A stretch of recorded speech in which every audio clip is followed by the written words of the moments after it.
Good morning, friends. This is Julie Hamilton with Life Builders, bringing you simple tips to build a strong and healthy life on. I hope you're doing great today. You have almost made it to the weekend. What? That's awesome. Well, today's topic is very deeply personal and about something that we've been walking through. And I wanted to share a little bit with you because even though we don't understand why we go through things, sometimes the ugliest thing can become the most extraordinary thing if we let it shape and mold us and we let it teach us and learn from it what we can learn from it, even though we never understand, why these things happen. And today's topic is called Love Like Molly. Love like Molly. I know you don't know Molly, probably. If you do, then you are very blessed. But I want to tell you why this is my new slogan, and I kind of have to take you back to the story a little bit to give you some backstory to the story. And we met Jeff and Molly a year ago. I was looking just on our emails right now, May 20th, Jeff and Molly, this couple, and they wanted us to shoot their wedding, and it was on Damien's birthday, and it's June 23rd, and he tries not to take weddings on his birthday because Livy's like, you shouldn't work on your birthday, and so we talked to them, and they were the most amazing couple. So we were like, okay, maybe. And then they sent over the pictures of his proposal. And so he arranged this whole amazing day of proposal. Sorry, they're doing construction outside my house since January. But anyway, he made this whole amazing proposal, and they sent over the pictures. And we fell in love with them so much by just looking at their pictures, because there was so much delight, so much love, so much expressiveness between the two of them, just like this really genuine love. And you don't see that often in our business when we photograph people. A lot of times it's not like that. And so we were just so enamored with them, and we're like, yes, we will do it on Damien's birthday. We'll shoot your wedding on Damien's birthday. We kind of made the exceptions to the rule because they were so extraordinary. Well, we tried to get together in the fall, and we've been communicating over the whole year with emails and phone calls and stuff, but we tried to get together in the fall. Their engagement session was in the fall and in October, and they wanted to do it by the beach. Well, it turned out to be like a super windy day, so we had to cancel. But they had a crazy travel schedule, and we had a crazy travel schedule, so we didn't get to do their engagement session until a month ago yesterday. So it was April 23rd. We got to do their engagement session. And when we showed up, I'm just giving you all the backstory so I understand how awesome this person is. We showed up, and Molly and I are wearing the exact same thing. So we're wearing like cardigans and white tanks and ripped jeans and down to our little toms, and I was like, oh my gosh, this is awesome. But the funny thing is, have you ever met somebody who's so nice that you're like, are they for real? Are they like pulling my leg? Are they, what's going on here? You're trying to assess the situation. You're like, is this actually the nicest person I've ever met or not? And that's what happened to me during the session. Is we were just having so much fun and taking delight in all the little things. I'm like, she's taking delight in as many things as I do. Like, it was crazy. And I was like, I think she really wants to be my friend. And so just remember that for later. I was like, oh, I think she really wants to be my friend. We have this connection. And so, we walked away, and it was just like the most amazing thing. And when they look, I'll put some pictures in the comments for you later, but when they look at each other, there was such like a devotion, like this adoration. You'll see the pictures of her looking at him, and there's this like unadulterated adoration in her eyes where she's just like staring at him. And we were taking pictures of them on these cliffs by the beach. They wanted to go to the beach. This was the only day we could do it, and it was a windy day, and she's wearing this long white dress, and it's like blowing in these cliffs by the beach. And I remember standing across from them. We were standing on a different cliff and looking, and I was like, I wonder what they're going to be like in 20 years. Like, are they going to have that same unadulterated passion for each other?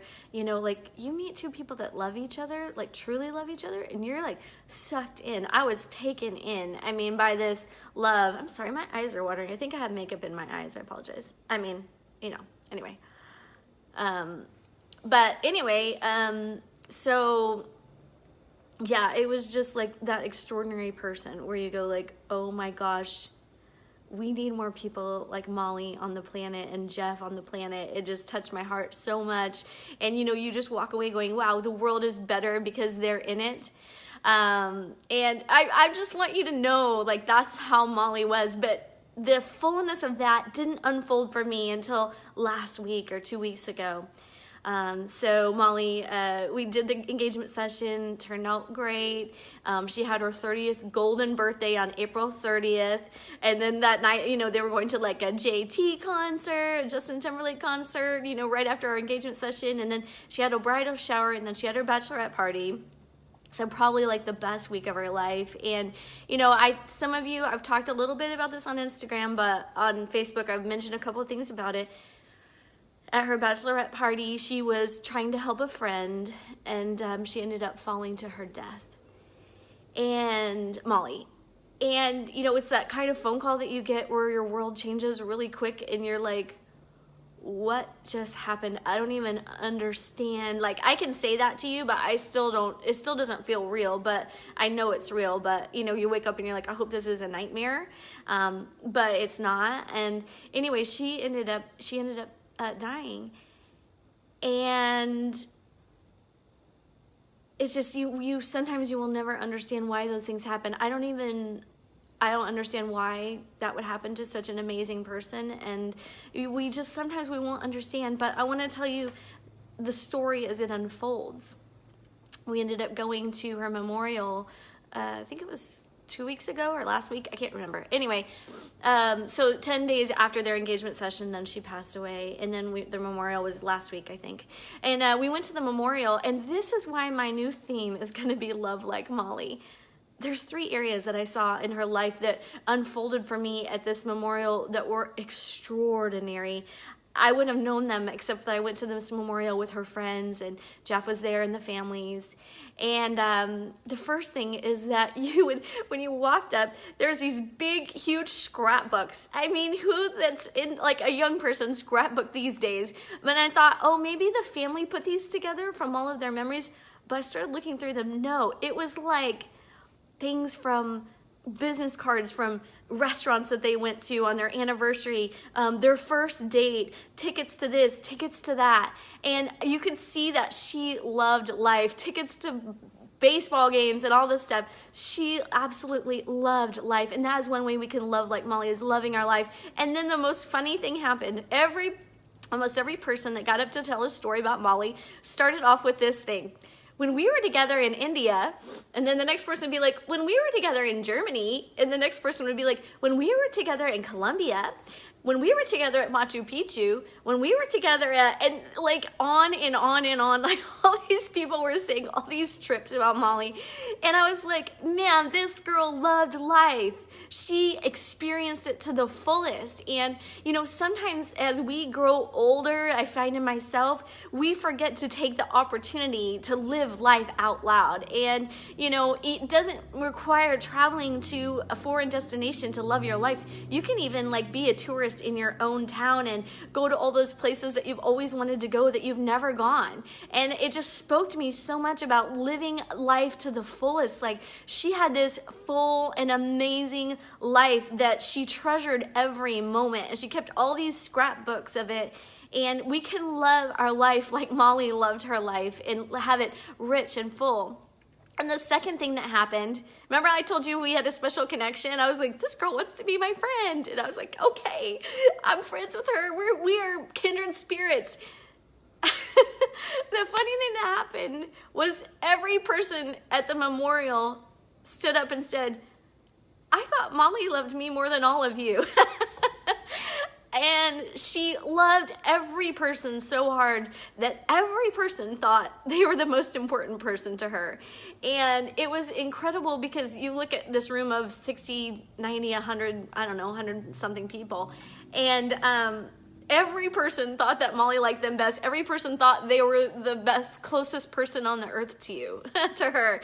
And it's like she had this way about her that made you feel so loved. And I just took that away from that, you know what, I want every person that I meet to know that I care about them, to know that they are important to me, that they they matter to me, that I love them.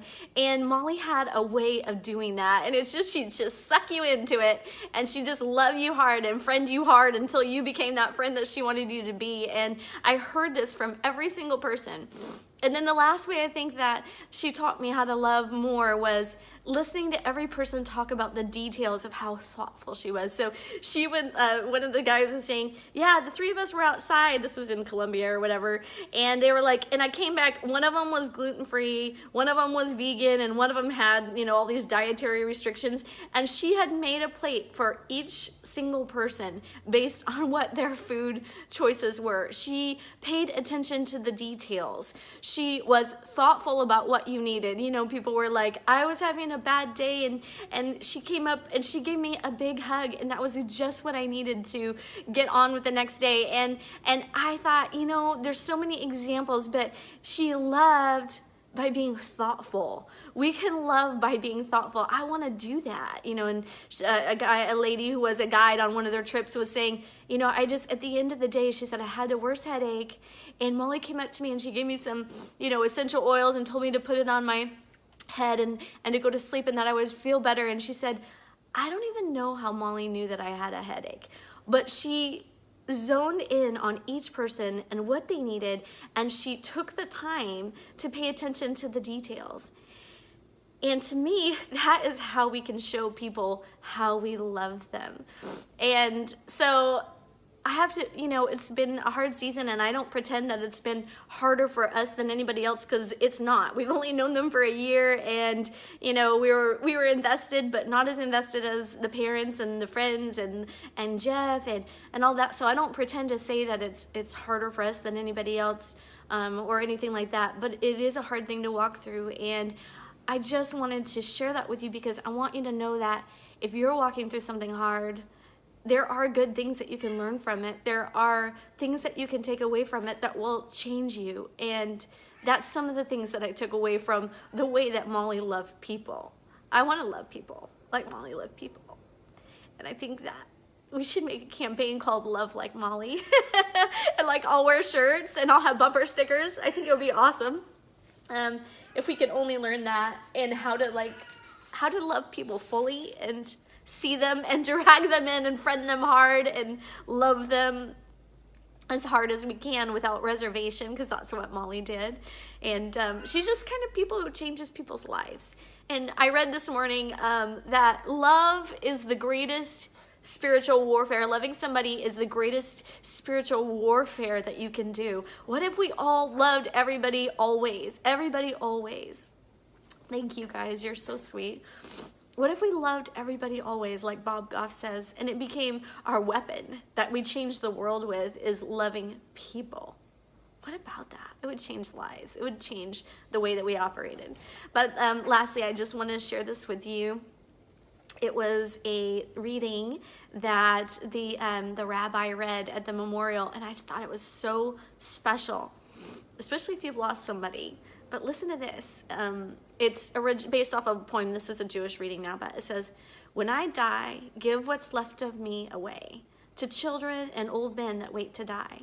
And if you need to cry, cry for your brother walking the street beside you. And when you need me, put your arms around anyone and give them what you need to give me. I want to leave you something better than words or sounds. Look for me in the people that I've known or loved. And if you can't give me away, at least let me live in your eyes and not in your mind. You can love me best by letting hands touch hands and letting go of children that need to be free. Because love doesn't die, people do. I love that. Love doesn't die, people do. So when all that's left of me is love, give me away. Isn't that beautiful? Love. That's what it lasts at the end. And I think that's what we can take from this. You guys are so sweet. Thank you so much for listening. And I know it's like a hard topic, and you're so kind. Love is our biggest, most powerful weapon we can ever use or hold. I agree with that, Lorraine. You are so right. Thank you, Tara. I love you too. Well, I love you all, and I just encourage you to go out there today and love like Molly. I will never forget Molly, and I hope you don't forget her either. So I love you all. Go live your big, amazing, beautiful lives. Bye. Mwah.